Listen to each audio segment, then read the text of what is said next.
नमस्कार मित्रों। आपने कभी ना कभी ये तो ज़रूर सुना होगा सोशल मीडिया से या अपने किसी निकट संबंधी या साथियों से कि परमाणु हथियार का इस्तेमाल जो है महाभारत काल में भी हुआ था युद्ध के समय।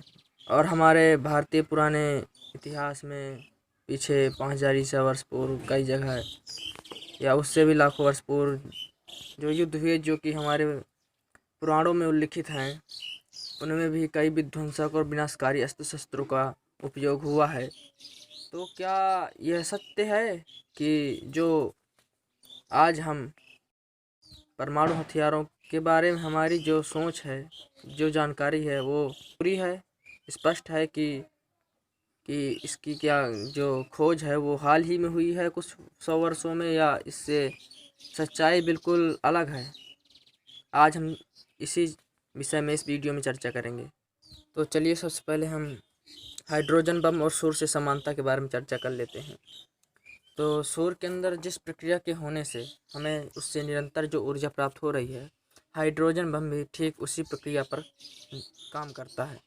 107 से 1080 सेंटीग्रेड एवं उच्च दाब पर संपन्न होता है, जिसकी प्राप्ति केवल नाभिकीय विखंडन से ही संभव है। सूर्य से निरंतर प्राप्त होने वाली ऊर्जा का स्रोत वास्तव में सूर्य के अंदर हो रही नाभिकीय संलयन प्रक्रिया का ही परिणाम है। सर्वप्रथम मार्क ओलिफेंट निरंतर परिश्रम करके तारों में होने वाली इस प्रक्रिया को 1932 में पृथ्वी पर दोहराने में सफल हुए थे, परंतु आज तक कोई भी वैज्ञानिक इसको नियंत्रित नहीं कर सका है। यदि इसको नियंत्रित कर लिया जाए तो यह ऊर्जा प्राप्ति का एक अति महत्वपूर्ण तरीका होगा। पूरे विश्व में नाभिकीय संलयन की प्रक्रिया को नियंत्रित रूप से संपन्न करने की दिशा में शोध कार्य चल रहा है। वास्तव में सूर्य की अपार ऊर्जा का स्रोत जो है हल्के नाभिकों का संलयन है। सूर्य के द्रव्यमान का लगभग 90% अंश हाइड्रोजन और हीलियम है। और एक बात जो बहुत ही महत्वपूर्ण है वह यह है कि हमारे सभी देवी देवताओं के अधिकतर अस्त्रों का मूल स्रोत सूर्य की ऊर्जा। तो आइए अब हाइड्रोजन बम, सूर्य और त्रिदेवों के अस्त्रों में समानता के विषय में चर्चा कर लेते हैं। सूर्य के अंदर जिस प्रक्रिया के संपन्न होने से हमें सूर्य की ऊर्जा प्राप्त होती है, वही सिद्धांत हाइड्रोजन बम में भी कार्य करता है। चूँकि त्रिदेवों के अस्त्र विश्वकर्मा जी ने सूर्य के अंश से ही निर्मित किए हैं, इसलिए त्रिदेवों के अस्त्र शस्त्र जो हैं वो हाइड्रोजन बम और परमाणु बम से कहीं अधिक शक्तिशाली हैं।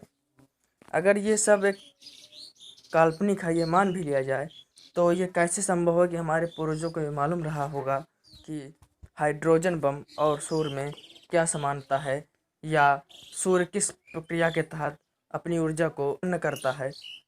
एक अन्य प्रसंग मत्स्य पुराण, वायु पुराण और मार्कंडेय पुराण, विष्णु पुराण एवं भागवत पुराण आदि पुराणों से मिलता है।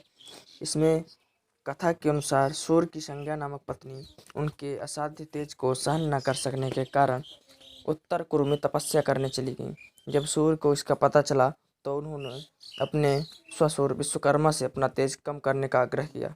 विश्वकर्मा ने सूर्य को खराद नामक यंत्र पर चढ़ाकर उनका तेज शांत किया। बचे हुए उनके अंशों से चक्र, त्रिशूल, आयुधों का निर्माण किया। कुछ पुराणों के अनुसार जब कल्याण के लिए स्वयं सूर्य ने अपना तेज कम करने के लिए विश्वकर्मा से आग्रह किया था, जिससे आयुधों की शक्ति की दृष्टि से महत्वपूर्ण कहा जा सकता है। यहाँ यह तथ्य इसका प्रतीत है कि पौराणिक काल में विश्वकर्मा सर्वश्रेष्ठ शस्त्र निर्माता के रूप में प्रसिद्ध रहे होंगे, जो कम व अधिक शक्ति मारक क्षमता वाले अस्त्र शस्त्रों के निर्माण में कुशल माने जाते थे।